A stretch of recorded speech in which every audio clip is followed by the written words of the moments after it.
अरे बेटा जोन हमनी से लड़ी समझा बर्बाद है। अरे जोन हमनी से लड़ी वो समझा बर्बाद है। कहे से कि बेटा हमनी के जतिया ईरान है। खाली दुनिया को नाम से वो भगवान से तुझे ईरान बेटा हम पासवान शांत हैं तो शांत रहने दो। कि बेटा हम पासवान शांत हैं तो शांत रहने दो और हमसे थोड़ा दूरी बना के रखो, क्योंकि हम पासवान अपनों की परेशानियों से डरते हैं, ना कि वारदात करने से।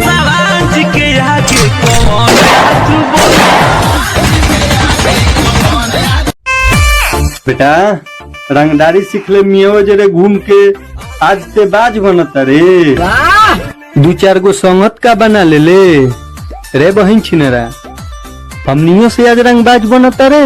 भट देखो तनी कौन दी कोट में गवाही एरिया में हम मचा के मुटवाही। अरे दू कौड़ी कलर की सुन भकर भकर बोलत रे, काथे में हमरा देरी ना लगी। निषाद है जिला बेतिया के टंगा जी बेते उसे तिया में। निषाद जी के लइका के दिहबू मालो 100 साल जियबू।